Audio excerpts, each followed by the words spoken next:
영어를 어떻게 공부해요? 스스로 공부도 있어요. 그냥 배워요. 포기하면 돼요. 프랑스의 마크롱 대통령과 영국의 키어 스타머 수상이 지켜보는 가운데 유럽의 하버드라 볼리우는 스위스 베른 대학 교수의 발언이 화제입니다. 우리가 3000년간 써온 알파벳은 틀렸습니다. 즉시 한글을 채택해야 합니다. 이 충격적인 발언에 영국의 옥스퍼드, 프랑스의 소르본 대학교, 독일의 베를린 대학교, 각국 최고 명문대들이 일제히 반격을 준비했습니다. 그런데 놀라운 반전이 일어났습니다. 반박하려던 유럽 최고 석학들이 하나둘씩 침묵하기 시작했습니다. 아니, 오히려 한글 연구에 빠져들었습니다. 맙소사, 이런 문자 체계가 존재했다니. 지금 유럽 전역에서 벌어지고 있는 한글 쇼크, 그 충격적인 현장을 공개합니다. 저는 토비아스 리티입니다. 베른 대학교 문자학과 명예교수죠. 40년간 문자 체계를 연구해왔고 저서만 15권을 출간했습니다. 제 연구실 벽에는 라틴 문자의 진화 과정을 보여주는 거대한 도표가 걸려있고 유네스코 자문위원 위촉장이 자랑스럽게 전시되어 있습니다. 책장에는 세계 각국에서 번역된 제 저서들이 빼곡히 꽂혀있죠. 제가 평생 주장해온 이론은 단순하면서도 확고합니다. 영어 알파벳 26자야말로 인류 역사상 가장 완벽한 문자 체계라는 것이죠. 생각해보세요. 단 26개의 기호로 인류의 모든 지식을 기록할 수 있다니 이보다 효율적인 시스템이 어디 있겠습니까? 셰익스피어의 작품도 아인슈타인의 이론도 모두 이 26개 글자로 쓰여졌습니다. 오늘도 저는 대학원 세미나에서 열정적으로 강의했습니다. 강의실에는 유럽 각국에서 온 학생들이 가득했죠. 알파벳이 세계를 정복한 이유를 아십니까? 제가 물었습니다. 단순함과 효율성 때문입니다. 페니키아에서 시작해 그리스를 거쳐 로마로 그리고 전 세계로 퍼진 알파벳은 문명의 전파 그 자체였습니다. 오늘날 인터넷과 컴퓨터가 알파벳 기반인 것도 우연이 아닙니다. 학생들이 고개를 끄덕이며 열심히 필기하는 모습이 보였습니다. 그중 한 학생이 손을 들었습니다. 스위스 출신의 똑똑한 학생이었죠. 교수님, 그럼 스위스의 언어 문제도 알파벳으로 해결할 수 있을까요? 아, 스위스의 고질적인 문제. 우리나라는 독일어가 65%, 프랑스어가 23%, 이탈리아어가 8%, 로만슈어가 5%를 차지합니다. 4개 공용어 때문에 연간 통역비만 60억 프랑이 낭비되고 있죠. 연방의회 회의 때마다 통역사가 12명씩 필요하고 모든 공문서를 4개 언어로 번역해야 합니다. 기업들도 마찬가지입니다. 다국적 기업들은 사내 문서를 여러 언어로 만들어야 하죠. 저는 자신있게 대답했습니다. 간단합니다. 모두가 영어로 통일하면 됩니다. 영어도 똑같은 알파벳을 쓰니까요. 이미 국제표준어가 된 영어를 공용어로 채택하면 모든 문제가 해결됩니다. 통역비 60억 프랑을 절약할 수 있고 그 돈으로 교육이나 복지에 투자할 수 있죠. 한 프랑스어권 학생이 반발했습니다. 하지만 교수님, 그럼 우리의 언어적 정체성은 어떻게 되나요? 언어의 다양성은 존중되어야 합니다. 저는 대답했습니다. 하지만 실용적인 면을 무시할 수는 없죠. 알파벳이라는 공통분모가 있으니 전환도 쉬울 겁니다. 강의를 마치고 연구실로 돌아온 저는 책상 위에 쌓인 4개 언어 신문을 펼쳤습니다. 독일어 노이에 추려 차이퉁, 프랑스어 르탕, 이탈리아어 코리에레 델 티치노, 그리고 로만슈어 라 쿼티디아나. 모두 같은 알파벳을 사용하면서도 서로 다른 언어로 쓰여 있죠. 같은 사건을 다루면서도 전혀 다른 언어로 표현되어 있었습니다. 저는 만족스럽게 미소 지었습니다. 알파벳의 우수성이 이렇게 명백한데 어떻게 의심할 수 있겠습니까? 동양의 복잡한 문자들과는 차원이 다른 인류 문명의 정수가 바로 이 26개 글자에 담겨 있는 것입니다.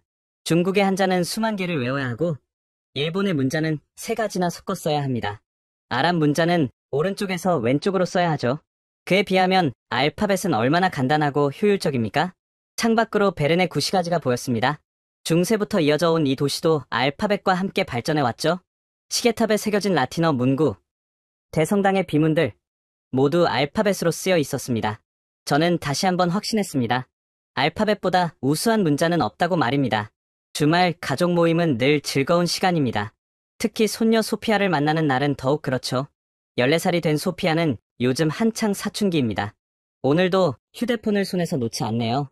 저희 아들 부부는 취리에서 금융업에 종사하고 있고 소피아는 국제학교에 다니고 있습니다. 소피아, 뭘 그렇게 열심히 보니? 제가 물었습니다. 식탁에 둘러앉아 스위스 전통 치즈 퐁듀를 먹으면서도 소피아는 계속 화면을 들여다보고 있었죠. BTS 다이너마이트요. 소피아가 환하게 웃으며 화면을 보여줬습니다. 한국 가수들이 영어로 노래하는 뮤직비디오였습니다. 화려한 색감과 역동적인 춤이 인상적이었죠. 호, 영어로 노래하는구나. 역시 알파벳의 힘이야.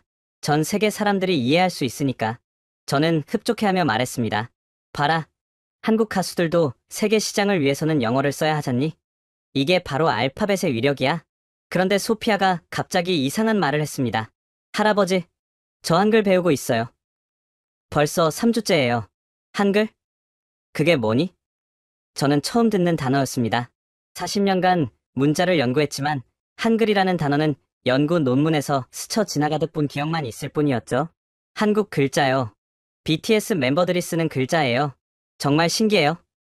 친구 엠마랑 같이 배우고 있어요. 소피아가 신나서 설명했습니다. 저는 눈살을 찌푸렸습니다. 동양의 그림 문자를 왜 배우니? 시간 낭비야. 알파벳만 알면 세상의 모든 지식을 습득할 수 있는데 너희 학교에서는 이미 영어, 독일어, 프랑스어를 가르치잖니? 거기다 쓸모없는 문자까지 배울 필요가 있겠니? 소피아가 고개를 저었습니다. 아니에요. 할아버지, 한글이 알파벳보다 더 논리적이에요.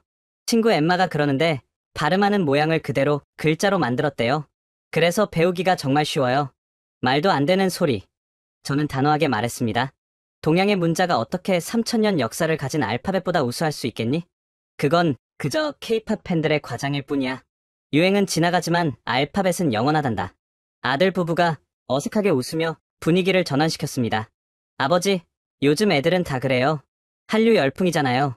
소피아 학교에서도 한국 문화 동아리가 생겼다던데요. 한류고 뭐고 문자의 우열은 명백해. 그래서 세계가 알파벳을 쓰는 거야.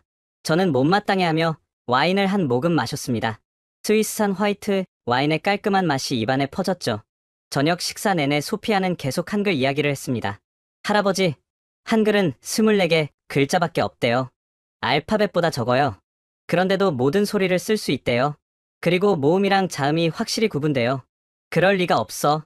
복잡한 동양 언어를 어떻게 24개로 표현하겠니? 중국어는 성조가 4개나 있고 일본어는 음절이 복잡한데. 저는 반박했습니다. 정말이에요. 제가 벌써 제 이름도 쓸 수 있어요. 소피아가 한글로는 소피아가 냅킨에 뭔가를 적기 시작했습니다. 동그라미와 선들이 조합된 이상한 기호들이었죠. 저는 손을 저어 말렸습니다. 됐다. 됐어. 할아버지는 그런 것에 관심 없단다. 차라리 그 시간에 라틴어나 고대 그리스어를 배우는 게 더 유익할 거야. 할아버지는 너무 고리타분해요. 소피아가 볼을 부풀렸습니다. 집으로 돌아오는 차 안에서 저는 불편한 마음을 감출 수 없었습니다. 요즘 젊은 세대는 왜 이렇게 분별력이 없을까요? 인터넷 시대라 그런지 검증되지 않은 정보를 너무 쉽게 믿는 것 같습니다. 수천 년의 역사를 가진 알파벳과 아시아의 한 문자를 비교한다니, 알파벳보다 우수한 문자가 있다니, 40년간 문자를 연구한 제가 들어도 황당한 주장입니다. 내일 대학에 가면 동료들에게 이 에피소드를 들려줘야겠습니다. 다들 한바탕 웃겠죠. 특히 비교언어학과의 슈미트 교수는 이런 이야기를 좋아하니까요. 하지만 왜일까요? 집에 도착해서도 소피아의 말이 머릿속을 떠나지 않았습니다. 발음하는 모양을 글자로 만들었다고? 그게 정말 가능한 일일까요? 알파벳도 원래는 그림 문자에서 시작했지만 지금은 소리와 모양의 연관성을 찾을 수 없는데 침대에 누워서도 계속 그 생각이 맴돌았습니다. 내일 시간이 나면 한번 찾아봐야겠다고 생각하며 잠이 들었습니다. 하지만 그때는 몰랐습니다. 이것이 제 인생을 완전히 바꿔놓을 시작점이 될 줄은. 월요일 오후, 저는 베른 구시가지 마르크트가세를 산책하고 있었습니다. 중세의 아케이드를 따라 걷는 것은 제 오랜 취미입니다. 6km에 이르는 아케이드는 유럽에서 가장 긴 지붕 덮인 쇼핑가로. 비가 와도 우산 없이 걸을 수 있죠. 오래된 분수들과 곰 조각상들이 거리를 장식하고 있습니다. 시계탑을 지나 대성당 쪽으로 걷다가 시민대학 앞을 지나게 되었습니다. 그런데 뭔가 이상한 광경이 펼쳐져 있었습니다. 평소에는 한산한 시민대학 입구에 긴 줄이 늘어서 있었던 겁니다. 호기심에 가까이 가보니 현수막이 걸려 있었습니다. 한글 속성 과정 2시간이면 충분. 누구나 쉽게 배우는 과학적 문자. 터무니없는 과장 광고라고 생각했습니다. 2시간 만에 문자를 배운다니, 그것도 복잡한 동양 문자를 말이죠. 알파벳도 제대로 익히려면 몇 달은 걸리는데요. 어린아이들이 알파벳을 배우는 데만 해도 1년은 좋게 걸립니다. 그런데 이상했습니다. 줄을 선 사람들을 보니 나이도 직업도 다양했습니다. 대충 세어보니 200명은 넘어 보였습니다. 평일 오후에 이렇게 많은 사람이 모인다는 게 신기했습니다. 게다가 양복을 입은 회사원들, 의사 가운을 입은 의료진들, 심지어 경찰 제복을 입은 사람도 있었습니다. 도대체 뭐가 그렇게 대단하길래? 저는 중얼거렸습니다. 호기심이 발동했습니다. 어차피 오늘은 특별한 일정도 없었고 명예교수인 저는 시민대학 강의를 참관할 자격이 있었으니까요. 저는 건물 안으로 들어가 강의실을 찾았습니다. 200명을 수용할 수 있는 대강당에서 수업이 진행되고 있었습니다. 뒤쪽에 조용히 앉았습니다. 수강생들의 구성이 정말 흥미로웠습니다. 10대 학생부터 80대 노인까지 정말 다양한 연령층이 모여 있었습니다. 앞줄에는 노트북을 펼쳐놓은 젊은이들이, 뒷줄에는 돋보기를 쓴 노인들이 앉아 있었습니다. 안녕하세요, 여러분. 젊은 남자가 교단에 올라섰습니다. 30대 초반으로 보이는 스위스인이었죠. 저는 마르틴 슈나이더입니다. 서울대학교에서 3년간 유학하고 돌아왔죠. 오늘 여러분께 한글의 놀라운 세계를 소개하겠습니다. 스위스인이 한국에서 공부했다니 세상 참 많이 변했다고 생각했습니다. 그런데 다음 순간 저는 입을 다물 수가 없었습니다. 자, 모두 저를 따라해보세요. 이것이 여러분 이름의 첫 글자가 될 겁니다. 마르틴이 칠판에 간단한 도형을 그렸습니다. 고 모양이었죠. 이게 바로 기역입니다. 혀 뒤쪽이 목구멍을 막는 모양을 본뜬 거예요. 실제로 고 소리를 낼 때 여러분의 혀가 어떻게 움직이는지 느껴보세요. 수강생들이 따라하기 시작했습니다. 강의실에 고 소리가 울려 퍼졌습니다. 맞습니다. 혀 뒤쪽이 목구멍을 막죠? 그 모양이 바로 이 글자입니다. 마르틴이 설명을 이어갔습니다. 이제 노을 봅시다. 이건 혀 끝이 위심몸에 닿는 모양이에요. 해보세요. 놀랍게도 정말 그랬습니다. 글자 모양이 발음할 때의 혀 모양과 비슷했습니다. 저는 거울을 보는 것처럼 자신의 입 모양을 상상하며 따라해봤습니다. 그런데 더 충격적인 일이 벌어졌습니다. 자, 이제 30분이 지났습니다. 벌써 자음 5개를 배우셨네요. 이제 여러분 이름을 써볼까요? 앞줄에 앉은 80세쯤 되어 보이는 할머니가 손을 들었습니다. 선생님, 저는 마르타인데요. 어떻게 써요? 마르틴이 칠판에 한글로 적어주었습니다. 할머니가 떨리는 손으로 천천히 따라 쓰더니 갑자기 환하게 웃었습니다. 어머, 정말 쉬워요. 제가 30분 만에 제 이름을 새로운 문자로 쓰다니. 80년 살면서 이런 일은 처음이에요. 저는 믿을 수가 없었습니다. 80세 할머니가 30분 만에? 이게 가능한 일인가요? 제가 아랍 문자를 배울 때는 한 달이 걸렸는데 말입니다. 히브리 문자는 더 오래 걸렸고요. 강의는 계속되었습니다. 마르틴이 모음을 설명하기 시작했습니다. 한글 모음은 천지인, 즉 하늘과 땅과 사람을 상징합니다. 점은 하늘, 가로선은 땅, 세로선은 사람이죠. 이 세 가지만 조합하면 모든 모음을 만들 수 있습니다. 우와. 강의실 여기저기서 감탄사가 터져 나왔습니다. 옆자리에 앉은 중년 남성이 중얼거렸습니다. 은행원처럼 보이는 사람이었죠. 이건 마치 레고 블록 같네요. 조립하듯이 글자를 만드는 거잖아요. 천재적이야. 그 말이 전곡을 찔렀습니다. 정말로 한글은 조립식이었습니다. 자음과 모음을 합쳐서 한 글자를 만드는 방식이 너무나 체계적이었습니다. 고과 아를 합치면 가가 되고 노과 어를 합치면 너가 되는 식이었죠. 1시간이 지났을 때 기적 같은 일이 벌어졌습니다. 수강생 대부분이 간단한 문장을 읽고 있었던 겁니다. 나는 스위스 사람입니다. 오늘 날씨가 좋습니다. 한글은 쉽습니다. 같은 문장들을 한글로 읽고 있었어요. 믿을 수 없어. 저는 충격에 휩싸였습니다. 마르틴이 마지막 설명을 했습니다. 여러분이 2시간 만에 한글을 읽을 수 있게 된 이유는 간단합니다. 한글은 과학적으로 설계된 문자이기 때문이죠. 세종대왕이라는 천재가 15세기에 만든 이 문자는 현대 음성학의 원리를 완벽하게 구현하고 있습니다. 저는 비틀거리며 강의실을 나왔습니다. 머릿속이 혼란스러웠습니다. 이게 정말 가능한 일인가? 내가 40년간 믿어온 것이 틀렸단 말인가? 알파벳이 최고가 아니라고? 복도에서 수강생들이 나누는 대화가 들려왔습니다. 정말 신기해요. 이렇게 쉬운 문자가 있었다니. 내일 아이들한테도 가르쳐줘야겠어요. 저는 건물을 나와 무거운 발걸음으로 집으로 향했습니다. 하늘에는 구름이 잔뜩 끼어 있었고 곧 비가 올 것 같았습니다. 제 마음도 그랬습니다. 40년간 맑았던 확신의 하늘에 의심의 구름이 끼기 시작했으니까요. 강의실을 나온 후 저는 멍한 상태로 집으로 돌아왔습니다.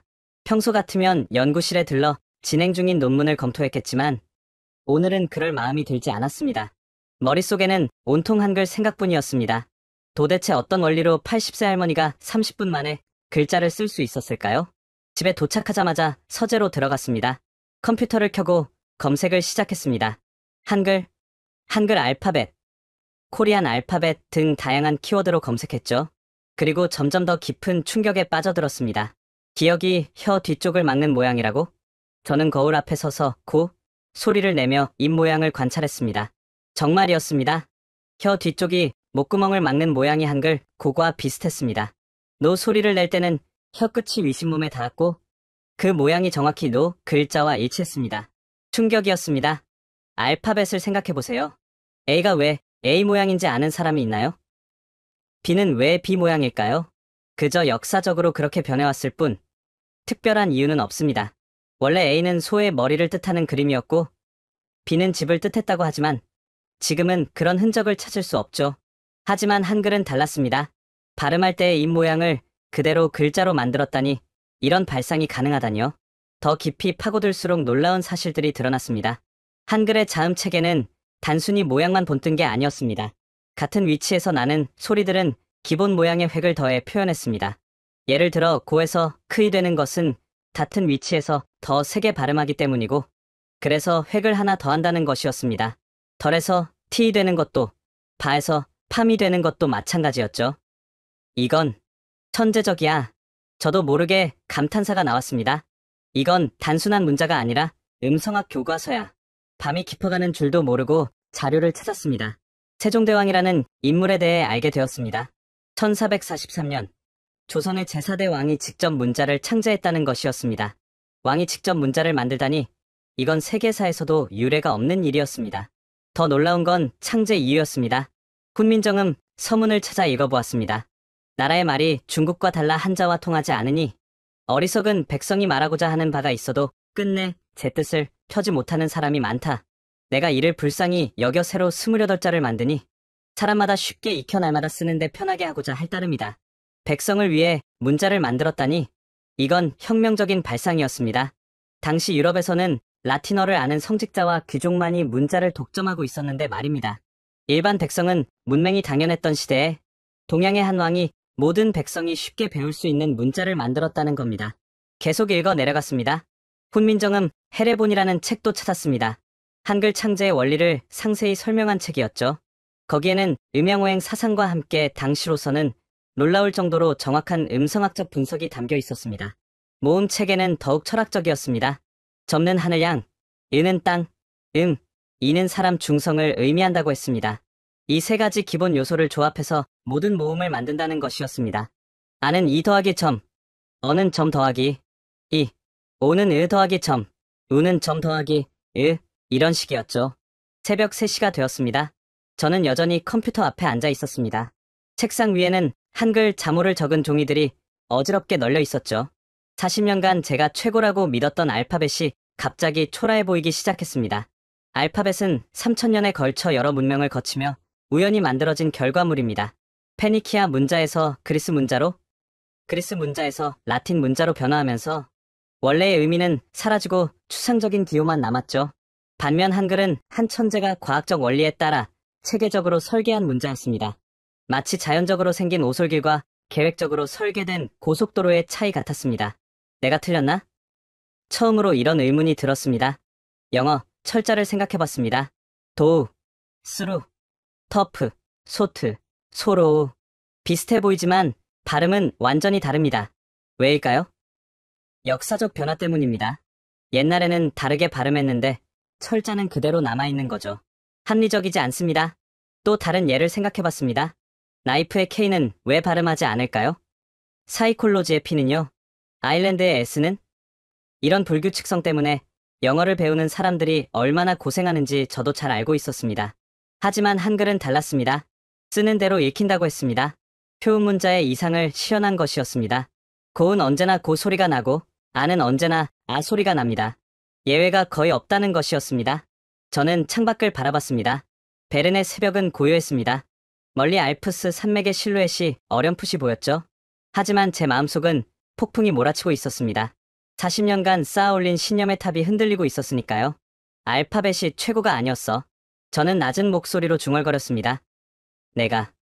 내가 틀렸어. 그날 이후 저는 제대로 잠을 잘 수가 없었습니다. 강의 시간에도 집중이 안 됐고 동료들과의 대화도 상의 없이 흘려들었습니다. 머릿속은 온통 한글로 가득했습니다. 매일 밤 컴퓨터 앞에 앉아 한글에 대해 더 많은 것을 찾아보았죠. 특히 세종대왕이라는 인물에 깊이 매료되었습니다. 15세기 조선의 왕이 어떻게 이런 과학적 사고를 할 수 있었을까요? 더 많은 자료를 찾아보니 그는 단순히 문자만 만든 것이 아니었습니다. 천문학, 음악, 농업, 의학 등 다방면에 걸쳐 놀라운 업적을 남긴 르네상스적 인물이었죠.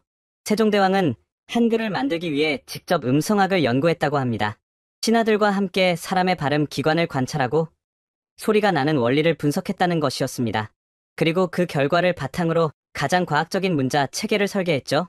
초성은 17자로 어금니 소리 고운 혀뿌리가 목구멍을 막는 모양을 본뜬 것이고 혀소리 놓은 혀끝이 위신몸에 붙는 모양을 본뜬 것이며 입술 소리 무은 입의 모양을 본뜬 것이고 이소리 샤은 이의 모양을 본뜬 것이며 목소리 응은 목의 모양을 본뜬 것이다. 훈민정음 해례본의 이 구절을 읽으며 저는 감탄을 금할 수 없었습니다. 현대 언어학에서 사용하는 조음 위치와 조음 방법 분류가 이미 15세기에 정립되어 있었던 겁니다. 이건 서양보다 400년은 앞선 것이었습니다. 한글과 알파벳을 본격적으로 비교하기 시작했습니다. 표를 만들어 체계적으로 분석했죠. 첫째, 글자 수. 알파벳 26자, 한글 24자. 숫자로는 비슷합니다. 하지만 구조는 완전히 달랐습니다. 둘째, 체계성. 알파벳은 자음과 모음의 구별이 없습니다. A, E, I, O, U가 모음이지만 다른 글자들과 형태적으로 특별히 구별되지 않죠. 반면 한글은 자음과 모음이 명확히 구분됩니다. 자음은 발음기관을 본떴고 모음은 천지인을 본떴으니까요. 셋째, 확장성. 알파벳은 새로운 소리를 표현하려면 새로운 글자를 추가하거나 기존 글자를 조합해야 합니다. 독일어의 umlaut가 그 예죠. 하지만 한글은 기본 자모의 조합만으로 거의 모든 소리를 표현할 수 있습니다. 넷째, 조합 방식. 알파벳은 선형적으로 나열합니다. GAT처럼 일렬로 늘어놓죠. 글자가 많아질수록 단어가 길어집니다. 하지만 한글은 자음과 모음을 모아 써서 음절 단위로 만듭니다. 한이라는 한 글자 안에 흐, 아, 노이 조화롭게 들어가 있죠. 이 차이가 왜 중요할까요? 가독성 때문입니다. 알파벳은 글자 수가 늘어나면 단어가 길어집니다. 인터내셔널라이제이션 같은 단어를 보세요. 20자나 됩니다. 하지만 한글로는 국제화 세자면 충분합니다. 같은 공간에 더 많은 정보를 담을 수 있는 거죠. 다섯째, 학습 용이성. 이게 가장 충격적인 부분이었습니다. 알파벳은 각 글자와 소리의 대응을 하나하나 외워야 합니다. 게다가 영어의 경우 같은 글자가 다른 소리를 내는 경우가 너무 많죠. A만 해도 캣의 A, 케이크의 A, 파더의 A가 다 다릅니다. 하지만 한글은 원리를 이해하면 됩니다. 자음이 발음기관 모양이라는 것, 비슷한 소리는 비슷한 모양이라는 것만 알면 쉽게 익힐 수 있죠. 저는 깨달았습니다. 한글이 단순히 표음 문자가 아니라는 것을. 그것은 자질문자였습니다. 소리의 특성 자체를 글자에 담은 것이었죠. 고과 크의 관계, 덜과 티의 관계, 바과 팜의 관계가 그것을 보여줍니다. 같은 위치에서 나는 소리는 비슷한 모양으로 표현되어 있었습니다. 반면 알파벳에서 B와 P의 관계를 글자 모양만으로 알 수 있나요? D와 T는요? G와 K는? 전혀 알 수 없습니다. 그저 따로따로 외워야 할 뿐이죠. 언어학적으로는 B와 P가 같은 양순음이고 단지 유성음과 무성음의 차이일 뿐인데 알파벳은 이런 관계를 전혀 보여주지 못합니다. 새벽 4시, 저는 노트에 적었습니다. 알파벳 3000년 진화의 산물, 우연과 역사의 축적물, 한글 천재의 일시 창조물, 과학과 철학의 결정체, 그리고 덧붙였습니다. 진화가 항상 설계를 이기는 것은 아니다. 때로는 혁명적인 설계가 오랜 진화를 뛰어넘는다. 창밖이 밝아오고 있었습니다. 베른의 아침이 시작되는 시간이었죠. 교회 종소리가 울려 퍼졌습니다.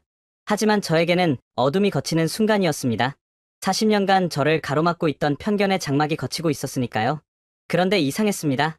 제가 틀렸다는 것을 인정하는 게 괴롭지 않았습니다. 오히려 새로운 진실을 발견한 기쁨이 더 컸습니다. 학자로서 이보다 더 큰 행복이 있을까요?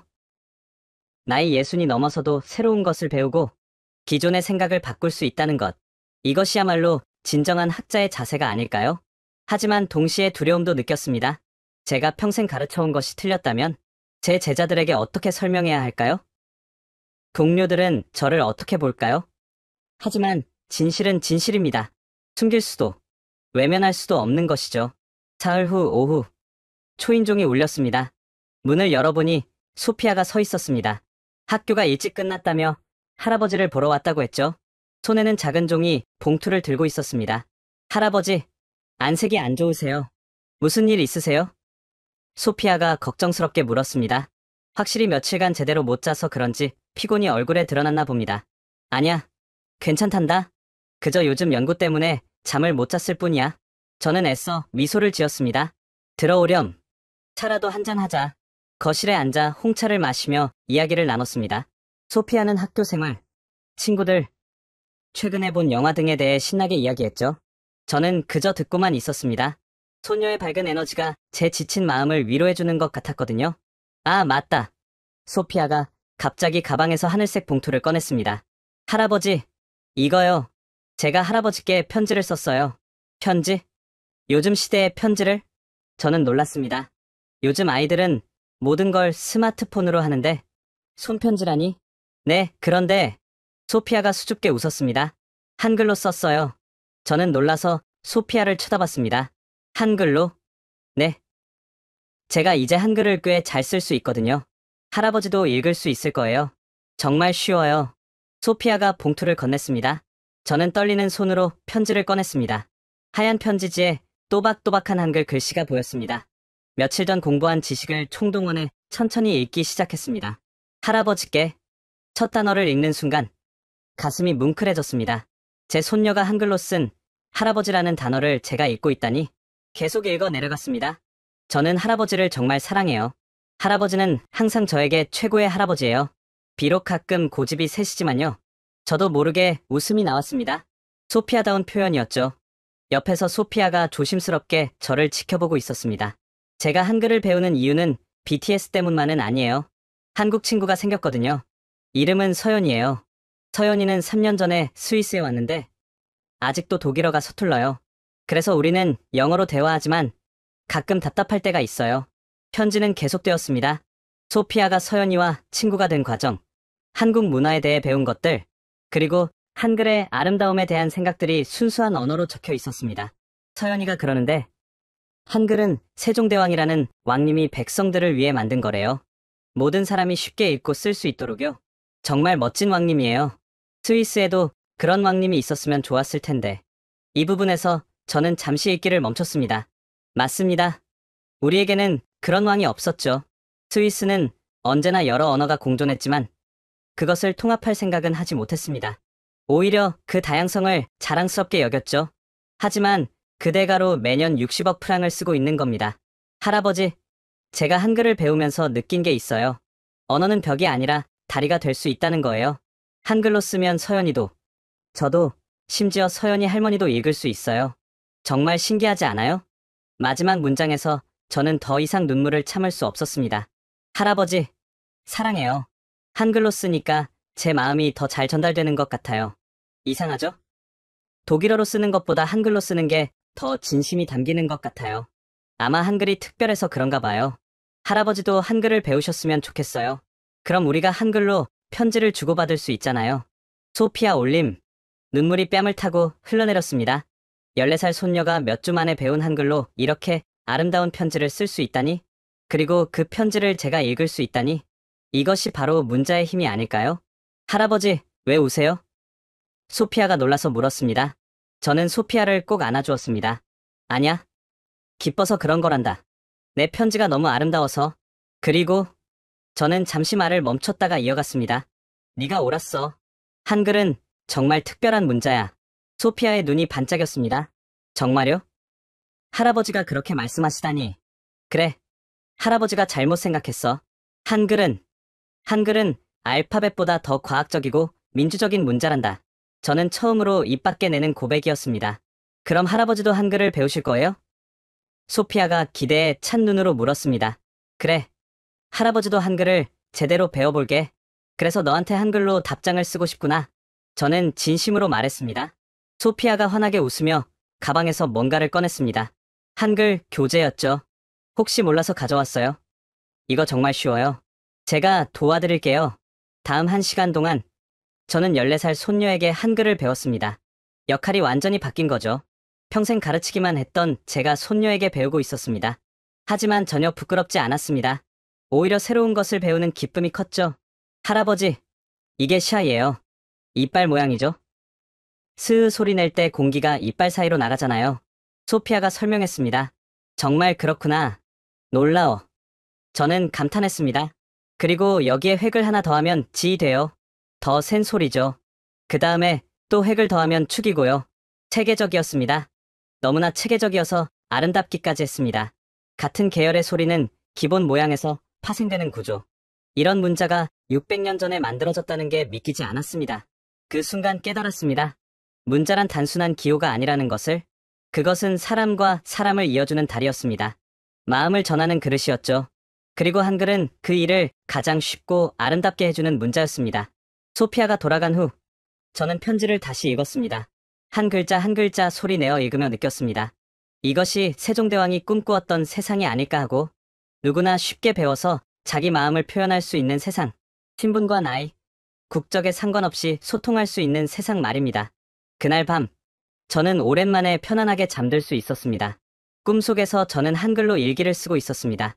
그리고 세종대왕이 미소 지으며 지켜보는 것 같았죠. 월요일 아침, 대학 교수회의가 있었습니다. 매달 첫째 주 월요일에 열리는 정례회의였죠. 벨은 대학교의 모든 학과장과 주요 교수들이 모이는 자리였습니다. 오늘따라 회의장 분위기가 심상치 않았습니다. 학장이 회의를 시작했습니다. 오늘은 특별한 안건이 있습니다. 동아시아 언어 교양 과목 신설 건입니다. 저는 귀를 기울였습니다. 설마 한글 관련 내용일까요? 최근 학생들 사이에서 한국어, 특히 한글 학습 수요가 폭발적으로 늘고 있습니다. 학장이 자료를 보며 말했습니다. 이미 300명이 넘는 학생들이 한글 강좌 개설을 요청했습니다. 정식 청원서까지 제출한 상태고요. 역사학과의 밀러 교수가 물었습니다. K-팝 영향인가요? 일시적인 유행 아닐까요? 그것도 있지만 더 흥미로운 이유가 있습니다. 학장이 대답했습니다. 학생들이 한글이 매우 과학적이고 배우기 쉽다고 하더군요. 실제로 시민대학의 한글 강좌는 매번 조기 마감된다고 합니다. 개설 3시간 만에 200명 정원이 다 찬다네요. 교수들이 웅성거리기 시작했습니다. 저는 손을 들었습니다. 모든 시선이 저에게 쏠렸죠. 제가 최근 한글에 대해 연구했는데 저는 침착하게 말을 시작했습니다. 실제로 매우 체계적인 문자입니다. 발음기관의 모양을 본떠 만든 자음, 천지인 사상을 담은 모음, 그리고 이들의 과학적 조합, 교양 과목으로 충분한 가치가 있다고 봅니다. 순간 회의장이 조용해졌습니다. 동료들이 놀란 눈으로 저를 쳐다봤습니다. 알파벳 우월주의자 토비아스 리티가 동양 문자를 옹호하다니 믿을 수 없다는 표정이었죠. 언어학과의 슈미트 교수가 물었습니다. 리티 교수, 당신이 한글을 지지한다고요? 평생 알파벳의 우수성을 주장해온 당신이? 네, 그렇습니다. 저는 당당하게 대답했습니다. 학자는 새로운 증거 앞에서 기존 견해를 수정할 용기가 있어야 합니다. 한글은 제가 생각했던 것보다 훨씬 우수한 문자 체계입니다. 휴식 시간에 한스가 다가왔습니다. 30년 지기 동료였죠. 토비아스, 자네 괜찮은가? 자네가 한글을 지지하다니 혹시 아픈 거 아닌가? 한스, 나는 정신이 매우 맑아. 제가 대답했습니다. 오히려 이제야 제대로 보이기 시작했네. 우리가 얼마나 편견에 갇혀 있었는지 말이야. 하지만 알파벳도 훌륭한 문자야. 하지만 유일한 정답은 아니지. 한글은 알파벳이 하지 못한 일을 해냈어. 과학적 설계와 민주적 이상을 동시에 실현했지. 한스가 더 놀라운 소식을 전했습니다. 그런데 알고 있나? 취리 연방공과대학도 한글 과목을 개설한다고 하더군. 그것도 필수 교양으로 말이야. ETH가? 저도 놀랐습니다. 스위스 최고의 이공계 대학이 한글을 필수 교양으로 지정한다니. 그래, 컴퓨터 공학과 교수들이 주장했다더군.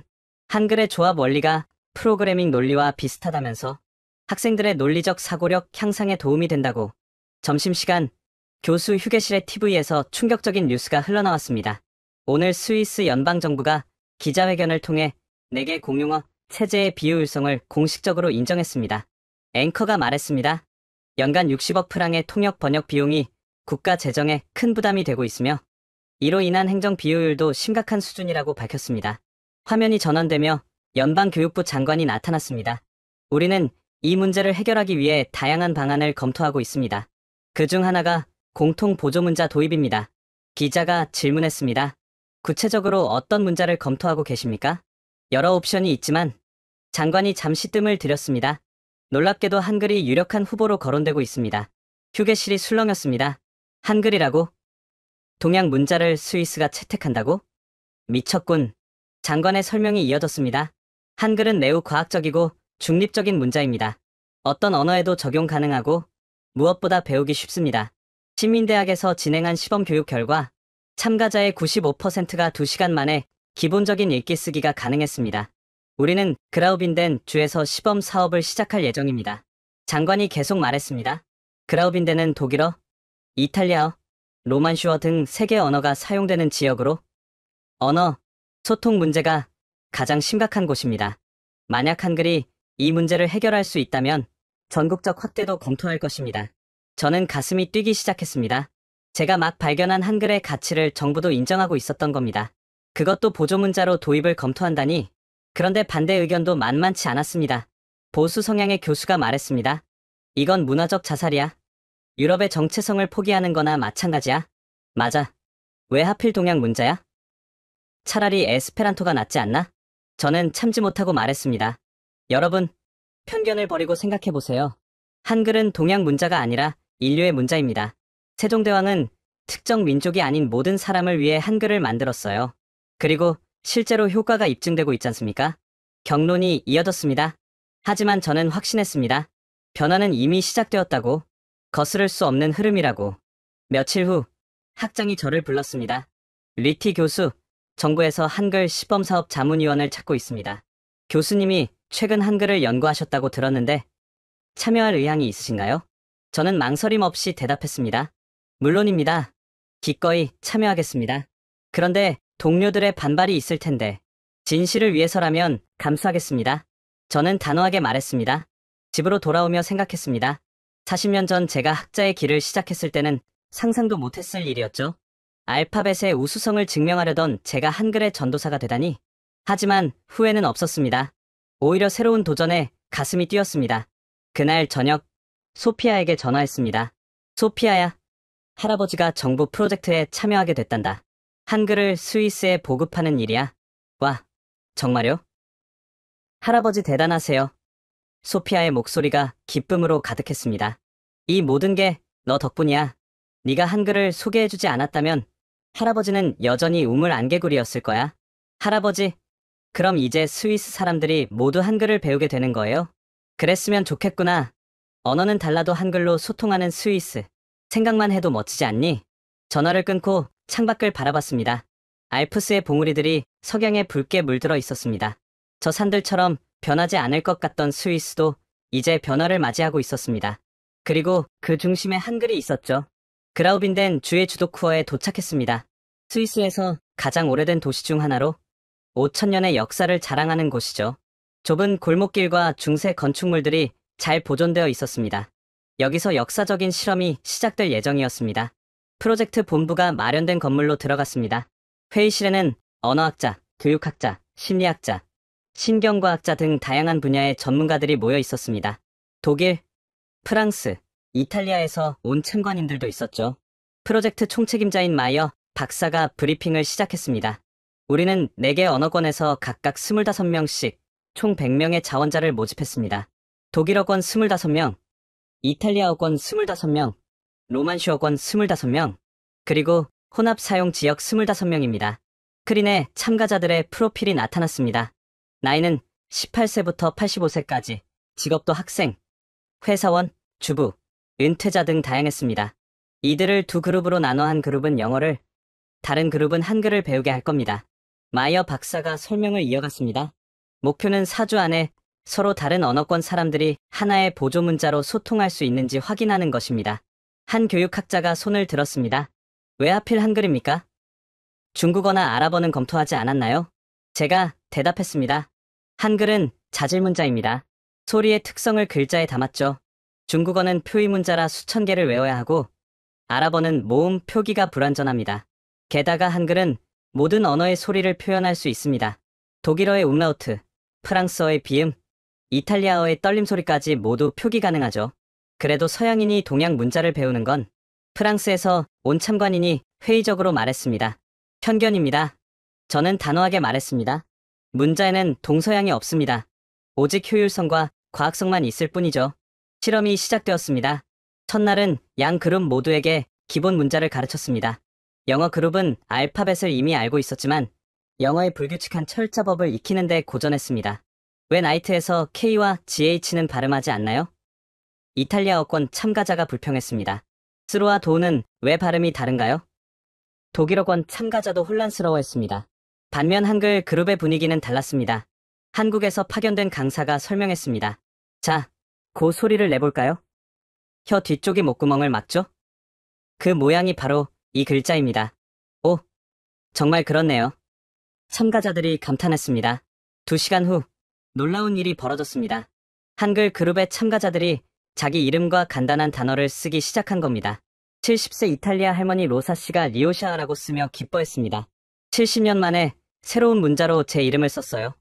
믿을 수 없어요. 첫 주가 끝났을 때 결과는 충격적이었습니다. 한글 그룹의 90%가 기본적인 문장을 읽고 쓸 수 있게 되었습니다. 영어 그룹은 30%만이 같은 수준에 도달했죠.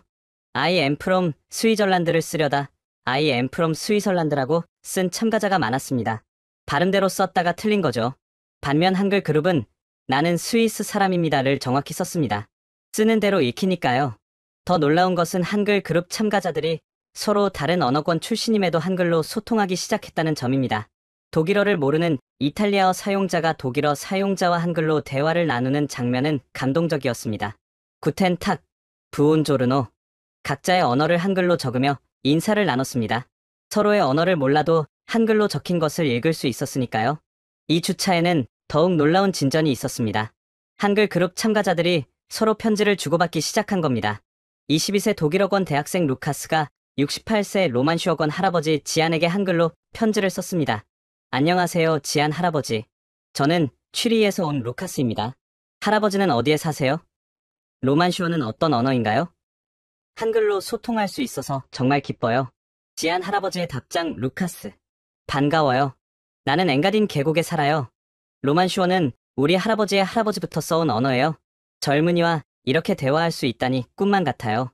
평생 언어 장벽 때문에 고립되어 살았던 로만슈어 사용자들이 처음으로 다른 언어권 사람들과 자유롭게 소통하고 있었습니다.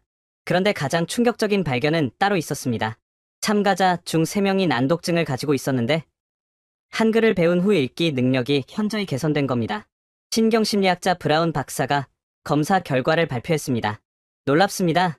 난독증 환자들의 뇌 활동을 측정했는데 한글을 읽을 때는 스트레스 지표가 현저히 낮았습니다. 알파벳을 읽을 때보다 70%나 감소했어요. 왜 그럴까요? 제가 물었습니다. 한글은 소리와 글자의 대응이 매우 규칙적입니다. 고은 언제나 고 소리가 나죠. 반면 영어의 지는 고에서와 짐에서 다르게 발음됩니다. 이런 불규칙성이 난독증 환자들을 혼란스럽게 했던 거예요. 45세의 마르코 씨가 눈물을 흘리며 증언했습니다. 저는 평생 글을 제대로 읽지 못해 고통받았습니다. 학교에서는 바보 취급을 받았고 직장에서도 승진하지 못했어요. 그런데 한글로는 읽을 수 있어요. 이게 기적이 아니면 뭐겠습니까? 3주차에는 실용성 테스트를 했습니다. 각 언어권의 공문서를 한글로 병기하는 실험이었죠. 놀랍게도 한글 병기 문서는 이해도가 85%나 향상되었습니다. 후어 시청 직원이 말했습니다. 우리는 모든 공문서를 3개 언어로 번역해야 합니다. 비용도 비용이지만 번역 과정에서 의미가 왜곡되는 경우도 많아요. 그런데 한글로 원문을 병기하니 오해가 사라졌습니다. 4주차, 최종 평가가 있었습니다. 과제는 서로 다른 언어권 참가자 4명이 한 팀을 이뤄 공동 프로젝트를 수행하는 것이었습니다. 주제는 우리 마을을 더 좋게 만드는 방법. 영어 그룹은 여전히 의사소통에 어려움을 겪었습니다. 각자의 모국어 억양이 섞인 영어는 서로 이해하기 어려웠고 철자법 실수도 많았죠. 반면 한글 그룹은 놀라운 성과를 보였습니다. 한글로 아이디어를 공유하고 토론하고 보고서를 작성했습니다. 언어는 각자 다르지만 한글이라는 공통의 도구로 완벽하게 소통했죠. 가장 인상적인 팀은 독일어권 엔지니어, 이탈리아어권 요리사, 로만슈어권 농부, 그리고 혼합지역 교사로 구성된 팀이었습니다. 이들은 다언어 공동체 부엌이라는 아이디어를 제안했습니다. 우리는 한글 메뉴판을 만들 거예요. 요리사 안토니오가 설명했습니다. 각자의 전통 요리를 한글로 소개하면 언어가 달라도 서로의 문화를 이해할 수 있어요. 실험이 끝난 후 우리는 최종 보고서를 작성했습니다. 결론은 명확했습니다. 한글은 영어보다 3배 빠른 습득이 가능하며 언어 장벽을 넘는 보조 문자로서 탁월한 효과가 있다. 특히 난독증 개선 효과는 예상치 못한 보너스다. 그라우빈덴 주 전체로 확대 적용을 권고한다. 보고서가 발표되자 스위스 전역이 들썩였습니다. 각 칸톤에서 한글 도입을 검토하기 시작했고 기업들도 관심을 보였습니다. 취리히의 다국적 제약회사 CEO가 인터뷰했습니다. 우리는 15개국에서 온 직원들이 일합니다. 사내 문서를 모든 언어로 번역하는 비용이 연간 500만 프랑이에요. 한글을 도입하면 획기적으로 줄일 수 있을 것 같습니다. 저는 실험 결과를 보며 생각했습니다. 이것은 단순한 문자의 우열 문제가 아니었습니다. 소통과 평등의 문제였죠. 한글은 모든 사람에게 문자를 쓸 권리를 주는 민주적인 도구였습니다. 그날 밤 호텔에서 일기를 썼습니다. 한글로 썼죠. 오늘 우리는 역사를 썼다. 600년 전 세종대왕이 꿈꾸었던 세상이 스위스에서 실현되고 있다. 모든 사람이 쉽게 읽고 쓸 수 있는 세상. 언어의 장벽이 사라지는 세상. 한글이 그 꿈을 현실로 만들고 있다. 창밖으로 쿠어의 야경이 보였습니다. 중세부터 이어져 온 이 고도시도 이제 새로운 변화를 맞이하고 있었습니다. 한글이라는 600년 된 문자가 5000년 된 도시에 새로운 생명을 불어넣고 있었으니까요. 연구 결과가 발표되고 일주일 후 유럽언어학회가 긴급 회의를 소집했습니다. 브뤼셀의 유럽연합 본부 근처 컨퍼런스 센터에서 열린 이 회의에는 유럽 각국의 언어학자들이 모였습니다. 프랑스, 독일, 이탈리아, 스페인, 영국 등에서 200명이 넘는 학자들이 참석했죠. 분위기는 살벌했습니다. 회의장에 들어서자 차가운 시선들이 저를 향했습니다. 한때 동료였던 사람들이 이제는 적대적인 눈빛으로 저를 바라보고 있었죠. 독일 막스 플랑크 연구소의 슈미트 교수가 연단에 올랐습니다. 그는 제 20년 지기 친구였지만 지금은 가장 격렬한 반대자가 되어 있었습니다. 신사숙녀 여러분, 우리는 지금 유럽 문명의 위기를 맞고 있습니다. 슈미트가 엄숙한 목소리로 말했습니다. 리티 교수, 당신이 정신이 나갔습니까? 2000년 넘게 이어온 유럽 문자 전통을 버리고 동양 문자를 받아들이자고요? 저는 침착하게 일어섰습니다. 슈미트 교수, 저는 알파벳을 버리자는 게 아닙니다. 한글을 보조 문자로 사용해 소통을 원활하게 하자는 것뿐입니다. 스위스가 매년 60억 프랑을 통역비로 낭비하고 있다는 사실을 아시지 않습니까? 그게 그거 아닙니까? 프랑스 소르본 대학의 듀부아 교수가 소리쳤습니다. 오늘은 보조 문자, 내일은 주 문자가 되겠죠. 이것은 문화적 자살행위입니다. 우리의 정체성은 어떻게 되는 겁니까? 이탈리아의 로시 교수도 가세했습니다. 라틴 문자는 로마 제국의 유산입니다. 우리가 이것을 포기한다면 우리는 조상을 배신하는 것입니다. 회의장이 소란스러워졌습니다. 학자들이 감정적으로 변하는 모습은 처음 봤습니다. 그만큼 이 문제가 민감했던 거죠. 문화 제국주의의 피해자가 되고 싶습니까? 스페인의 곤잘레스 교수가 외쳤습니다. 한국이 K-팝과 K-드라마로 세계를 정복하더니 이제는 문자로도 정복하려 합니까? 저는 목소리를 높였습니다. 여러분, 이성적으로 생각해 보십시오. 한글은 특정 국가의 것이 아닙니다. 세종대왕은 인류 보편의 가치를 위해 한글을 만들었습니다. 어리석은 백성이 제 뜻을 표현하지 못함을 불쌍히 여겨 만든 문자입니다. 이것이 문화 제국주의입니까? 그럴듯한 말로 포장하지 마시오.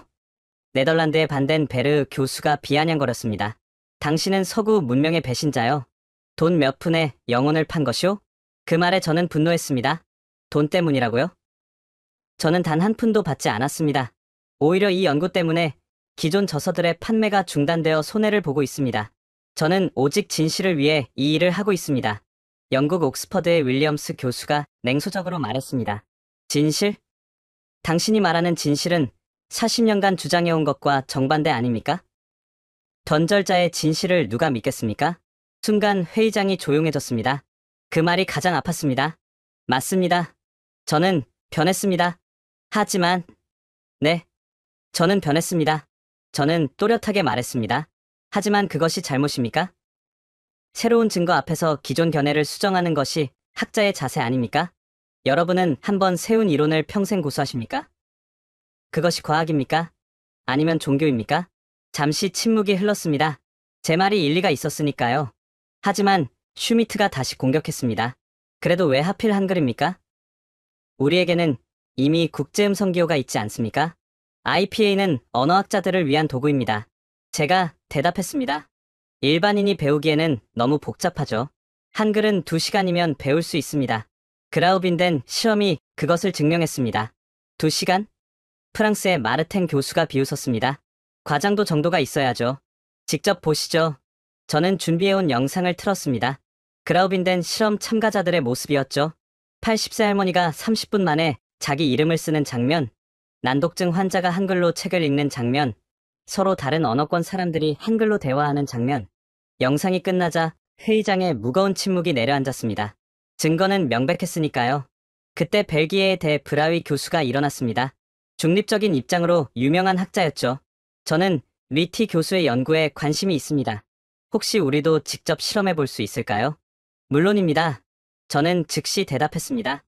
여기 계신 분들 중 희망자가 있다면 지금 바로 시연해 드리겠습니다. 놀랍게도 30명 정도가 손을 들었습니다. 대부분 젊은 학자들이었지만 몇몇 중견 학자들도 있었죠. 즉석에서 30분간 한글 수업을 진행했습니다. 처음엔 회의적이던 참가자들이 점점 놀라워하기 시작했습니다. 정말로 발음기관 모양이네요. 이렇게 체계적인 문자가 있었다니. 내 이름을 벌써 쓸 수 있어요. 하지만 강경파들은 여전히 반대했습니다. 슈미트가 성명서를 낭독했습니다. 유럽언어학회는 한글 도입을 강력히 반대한다. 이는 우리의 언어적 전통과 정체성에 대한 위협이다. 우리는 모든 수단을 동원해 이를 저지할 것이다. 표결 결과 150명이 반대, 50명이 찬성이었습니다. 압도적인 반대였죠. 회의가 끝난 후 프리드리히가 다가왔습니다. 30년 지기 친구였죠. 그의 표정은 차가웠습니다. 토비아스, 우리 우정도 여기까지인 것 같네. 그가 말했습니다. 자네는 우리를 배신했어. 서구 문명 전체를 배신한 거야. 프리드리히, 나는 더 이상 할 말 없네. 그는 돌아서서 떠났습니다. 저는 혼자 브뤼셀의 밤거리를 걸었습니다. 유럽연합본부 건물이 환하게 빛나고 있었지만 제 마음은 어두웠습니다. 평생 함께해온 동료들이 등을 돌렸으니까요. 호텔로 돌아오니 부재중 전화가 여러 통 와 있었습니다. 대부분 항해 전화였지만 그중에는 격려의 메시지도 있었습니다. 특히 소피아의 음성 메시지가 마음에 와닿았습니다. 할아버지, 뉴스 봤어요. 그 사람들이 할아버지를 반대한다고요. 하지만 할아버지가 옳아요. 제 친구들도 모두 할아버지를 응원해요. 힘내세요. 또 다른 메시지는 놀라운 내용이었습니다. 리티 교수님, 저는 브뤼셀 대학의 젊은 교수입니다. 오늘 회의에서 교수님의 발표를 듣고 감명받았습니다. 저희 젊은 학자들 50명이 모여 교수님을 지지하는 성명을 준비하고 있습니다. 다음 날 아침, 더 놀라운 일이 벌어졌습니다. 유럽 각국의 젊은 학자들이 연명으로 성명을 발표한 것입니다.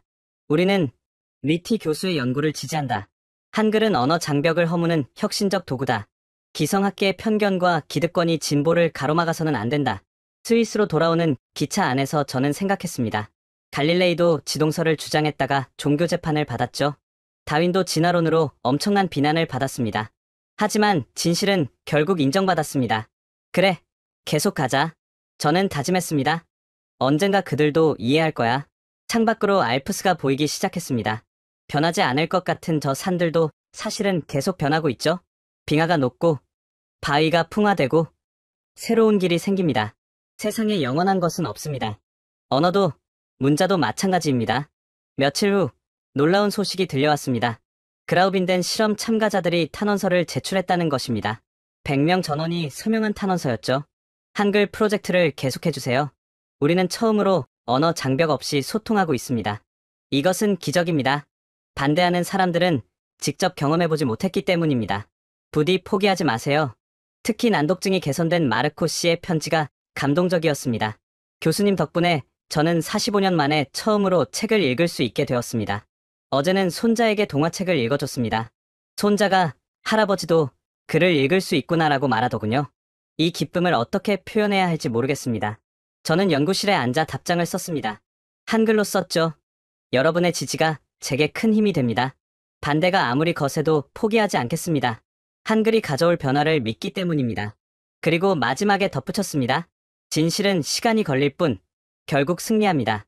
드디어 은퇴 강의 날이 왔습니다. 12월의 차가운 아침, 베른 대학교 대강당은 일찍부터 사람들로 붐볐습니다. 500석 규모의 강당이 가득 찼고 복도에도 사람들이 서 있었죠. 학생들뿐만 아니라 동료 교수들, 언론인들, 정부 관계자들, 심지어 반대파 학자들도 왔습니다. 모두가 제가 무슨 말을 할지 궁금해했죠. 알파벳 우월주의자가 한글 전도사가 된 교수의 마지막 강의, 그것도 유럽언어학회와 정면 충돌한 직후의 강의였으니까요. 강당 입구에서 학장이 저를 맞았습니다. 리티 교수, 준비되셨습니까? 오늘 강의가 큰 파장을 일으킬 것 같은데요. 네, 알고 있습니다. 저는 담담하게 대답했습니다. 하지만 이제는 숨길 수 없습니다. 진실을 말해야죠. 무대 뒤에서 대기하며 객석을 살폈습니다. 앞줄에는 소피아와 제 가족들이 앉아 있었습니다. 소피아가 격려의 미소를 보내주었죠. 그 옆에는 한글을 가르쳐준 마르틴이 있었고 그라우빈덴 실험 참가자 몇 명도 보였습니다. 반대편에는 저를 비판했던 동료들이 앉아 있었습니다. 팔짱을 끼고 비판적인 표정을 짓고 있었죠.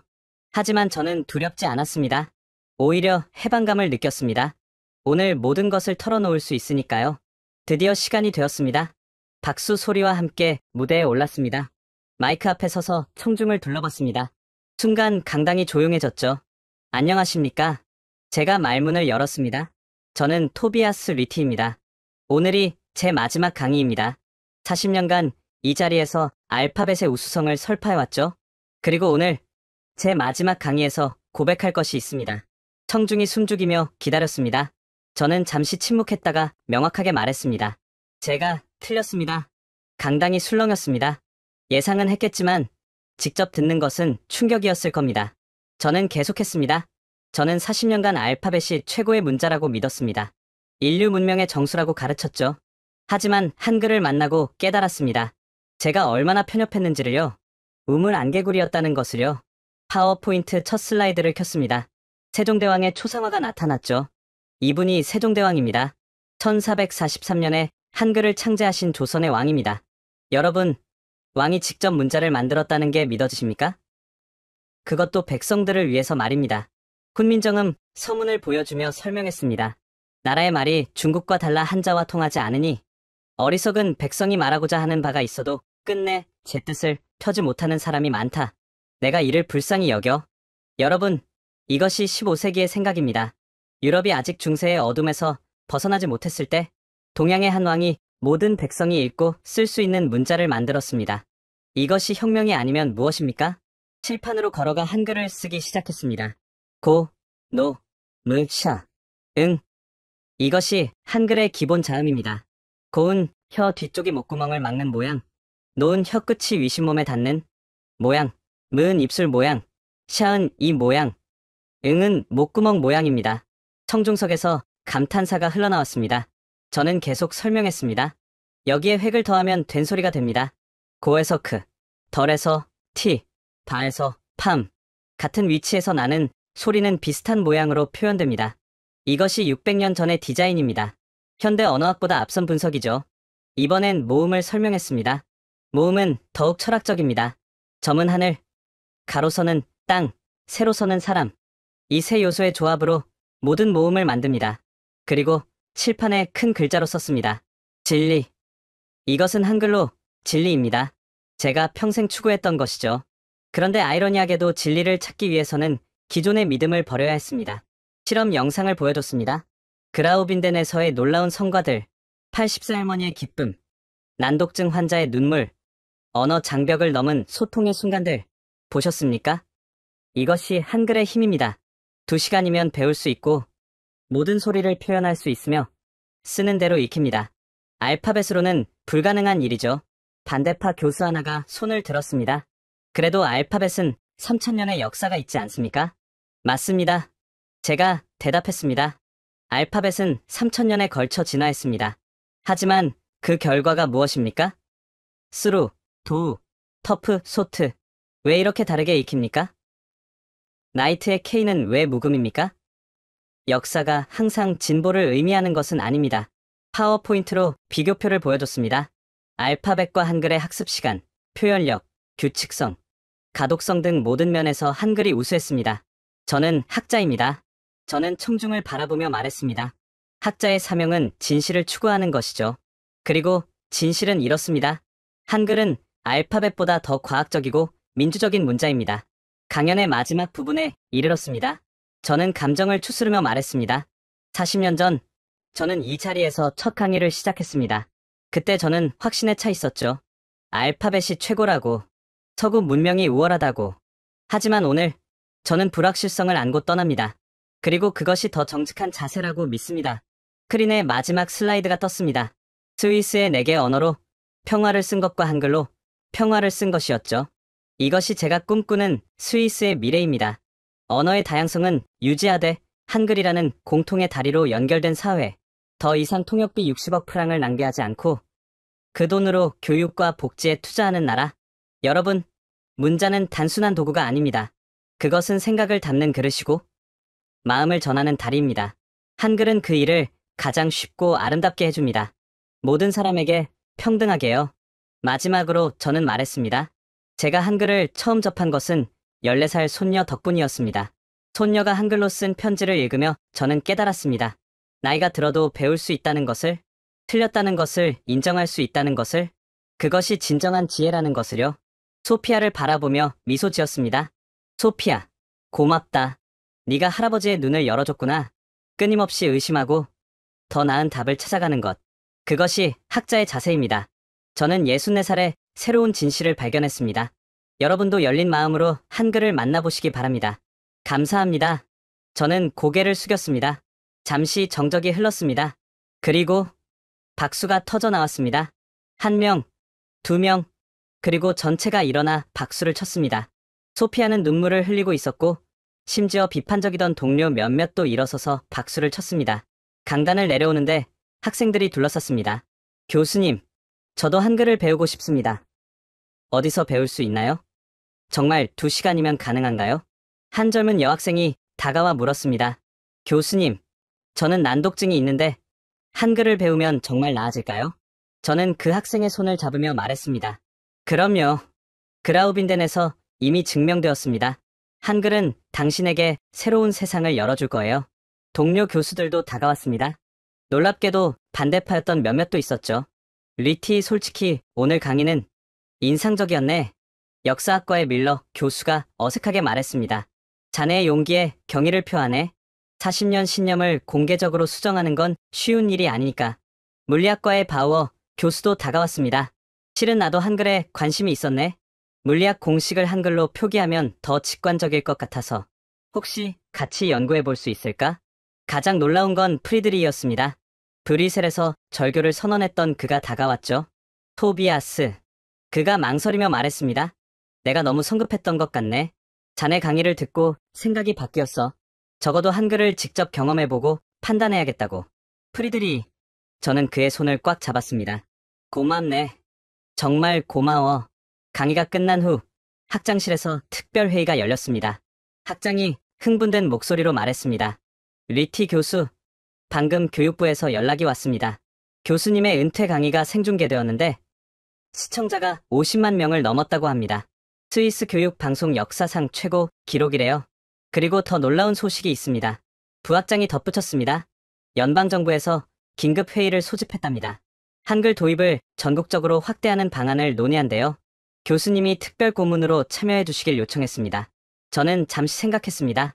은퇴했지만 아직 할 일이 많았죠. 기꺼이 참여하겠습니다. 이것은 스위스의 미래를 위한 일이니까요. 그날 저녁, 가족들과 조촐한 은퇴 파티를 했습니다. 레스토랑에서 소피아가 일어나 건배사를 했습니다. 할아버지의 은퇴를 축하합니다. 하지만 이건 끝이 아니라 새로운 시작이에요. 할아버지는 이제 한글 대사가 되셨으니까요. 모두가 웃으며 건배했습니다. 저는 소피아에게 작은 선물을 줬습니다. 한글로 쓴 편지였죠. 소피아에게, 너는 할아버지의 스승이자 영감이었다. 네가 없었다면 나는 여전히 어둠 속에 있었을 거야. 고맙다. 사랑한다. 할아버지가. 소피아가 편지를 읽으며 눈물을 글썽였습니다. 할아버지도 이제 한글을 완벽하게 쓰시네요. 아직 멀었지. 하지만 계속 배울 거야. 죽을 때까지 배우는 게 학자의 숙명이니까. 집으로 돌아와 서재에 앉았습니다. 책상 위에는 앞으로의 일정이 빼곡히 적혀 있었습니다. 정부회의, 교사 연수, 시민 강좌, 국제학회 발표. 하지만 피곤하지 않았습니다. 오히려 20대 때처럼 열정이 넘쳤죠. 새로운 사명을 찾았으니까요. 창밖을 보니 벨은 대성당의 첨탑이 달빛에 빛나고 있었습니다. 500년 넘은 고딕 건축물이죠. 하지만 이제 그 옆에 새로운 역사가 쓰이고 있었습니다. 한글이라는 600년 된 문자가 스위스에 새로운 생명을 불어넣고 있었으니까요. 수첩을 꺼내 내일 일정을 확인했습니다. 첫 번째는 연방정부 회의였죠. 안건은 전국 공립학교 한글 교육 의무화 방안. 미소가 저절로 나왔습니다. 불과 몇 달 전만 해도 상상할 수 없었던 일이 현실이 되고 있었으니까요. 은퇴 한 달 후, 저는 소피아와 함께 취리 공항에 있었습니다. 드디어 한국으로 떠나는 날이었죠. 체크인 카운터에 짐을 맡기며 직원이 물었습니다. 여행 목적이 무엇인가요?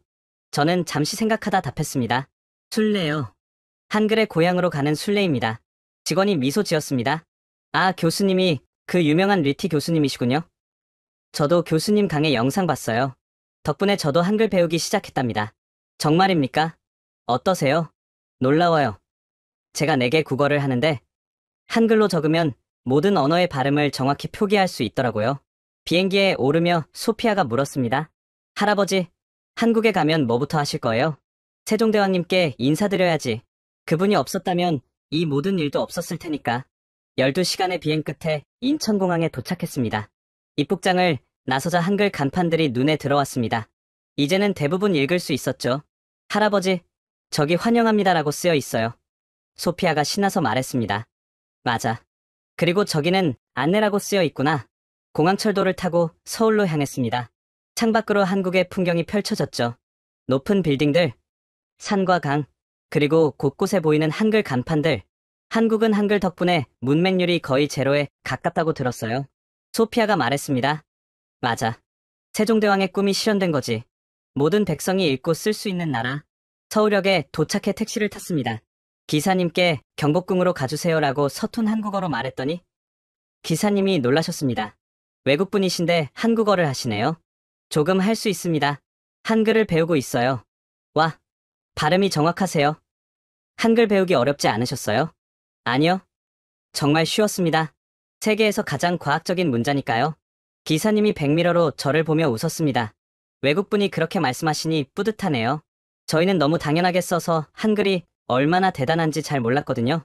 다음날 우리는 경복궁으로 향했습니다.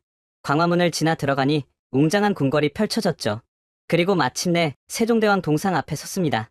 순간 알 수 없는 감정에 휩싸였습니다. 600년 전 이분이 만든 문자 때문에 제 인생이 완전히 바뀌었으니까요. 더 나아가 스위스, 아니 유럽 전체가 바뀌고 있었죠. 할아버지, 왜 그래요? 소피아가 물었습니다. 이분께 감사 인사를 드리고 싶구나. 내 인생을 바꿔주신 분이니까. 저는 동상 앞에 무릎을 꿇었습니다. 주변 사람들이 놀란 눈으로 쳐다봤지만 개의치 않았습니다. 마음속으로 말했죠. 감사합니다.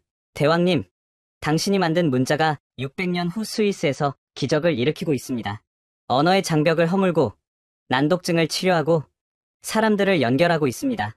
당신의 꿈이 이루어지고 있습니다. 일어서는데 한 할아버지가 다가왔습니다. 외국분이신데 세종대왕님께 절을 하시네요. 제가 서툰 한국어로 대답했습니다. 세종대왕님은 인류의 은인입니다. 한글은 세계의 보물입니다. 할아버지가 감격해서 제 손을 잡았습니다.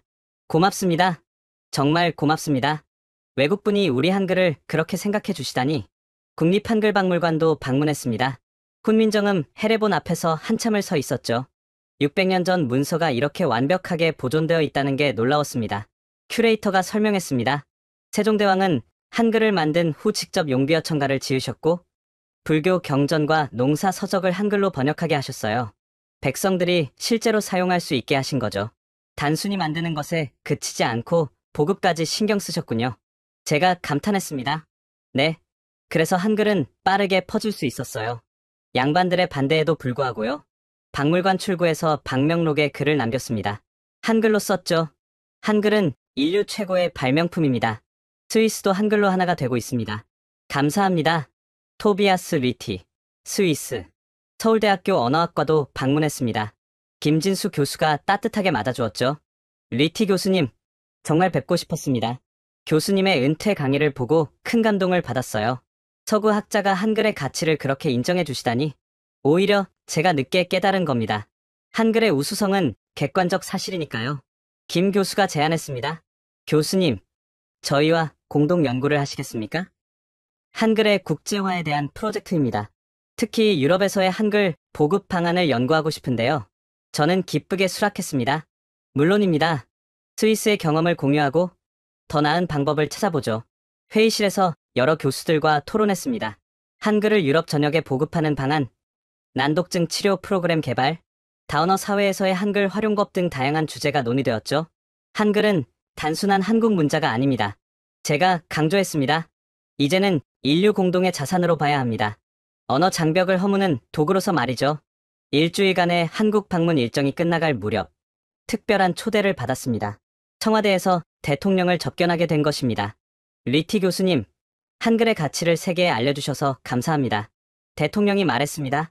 덕분에 한국의 위상도 높아졌어요. 한글은 한국만의 것이 아닙니다. 제가 대답했습니다. 세종대왕은 인류를 위해 한글을 만드셨어요. 이제 그 뜻을 시현할 때입니다. 맞습니다. 한국 정부도 한글의 세계화를 적극 지원하겠습니다. 특히 스위스 사례를 다른 나라에도 확산시키고 싶은데 교수님이 도와주시겠습니까? 기꺼이 돕겠습니다. 마지막 날 인천공항으로 가는 길에 소피아가 물었습니다. 할아버지, 한국 어떠셨어요? 놀라웠단다. 한글이 단순한 문자가 아니라 한국인의 정신이더구나. 그리고 이제 그 정신이 세계로 퍼져나가고 있어. 스위스도 정말 바뀔까요? 이미 바뀌고 있단다. 그라우빈덴에서는 5,000명이 한글을 배우고 있고 다른 주에서도 시범 사업을 준비 중이야. 취리 중앙역에는 한글 안내판이 설치되었고 연방정부 공문서에도 한글 병기를 검토하고 있지. 언젠가는 모든 스위스인이 한글로 소통하는 날이 올까요? 올 거야. 반드시 올 거야. 그게 바로 세종대왕의 꿈이고 이제는 우리의 꿈이기도 하니까. 비행기가 이륙했습니다. 창밖으로 서울의 야경이 멀어져 갔죠. 반짝이는 불빛들 사이로 한글 간판들이 보였습니다. 저는 수첩을 꺼내 적었습니다. 한글로 썼죠. 한글, 인류의 미래를 여는 열쇠. 언어는 다르지만 문자로 하나 되는 세상. 그것이 우리가 만들어갈 내일이다. 옆에서 소피아도 뭔가를 적고 있었습니다. 들여다보니 한글 일기였습니다. 오늘 할아버지와 함께 한국에서의 마지막 날을 보냈다. 세종대왕님이 만든 한글이 얼마나 위대한지 알게 되었다. 나도 할아버지처럼 한글을 세계에 알리는 사람이 되고 싶다. 한글아, 고마워. 저는 미소 지었습니다. 다음 세대가 이어갈 꿈, 그보다 더 큰 유산이 있을까요? 스위스가 가까워지고 있었습니다. 하지만 이제 그곳은 예전과 같지 않을 겁니다. 한글이라는 새로운 가능성이 싹트고 있는 곳이 되었으니까요. 내게 언어의 장벽이 한글로 연결되는 곳, 난독증 환자들이 희망을 찾는 곳, 소통과 이해의 다리가 놓이는 곳. 저는 확신했습니다. 이것은 끝이 아니라 시작이라고. 한글이 가져올 변화는 이제 막 시작되었을 뿐이라고. 스위스를 넘어 유럽 전체로, 그리고 세계로 퍼져나갈 것이라고. 창밖은 어두웠지만 미래는 밝았습니다. 한글이 밝혀주는 빛이 있었으니까요. 지금까지 스위스 교수가 한글을 만나 새로운 깨달음을 얻은 이야기 어떠셨나요? 알파벳이 최고라고 믿었던 한 학자가 한글의 과학성과 민주성에 감동해 평생의 신념을 바꾼 이야기. 정말 놀랍지 않으신가요? 현재 스위스에서는 실제로 다언어 소통 문제를 해결하기 위한 여러 시도가 이뤄지고 있습니다. 한글이 그 해답이 될 수 있을까요? 여러분의 생각은 어떠신가요? 이 놀라운 이야기가 감동적이셨다면 구독과 좋아요 꼭 눌러주시고 한글의 우수성을 전 세계에 알리기 위해 이 영상을 공유해주세요. 다음에도 더 감동적인 이야기로 찾아뵙겠습니다. 지금까지 코리아 원더풀이었습니다. 감사합니다.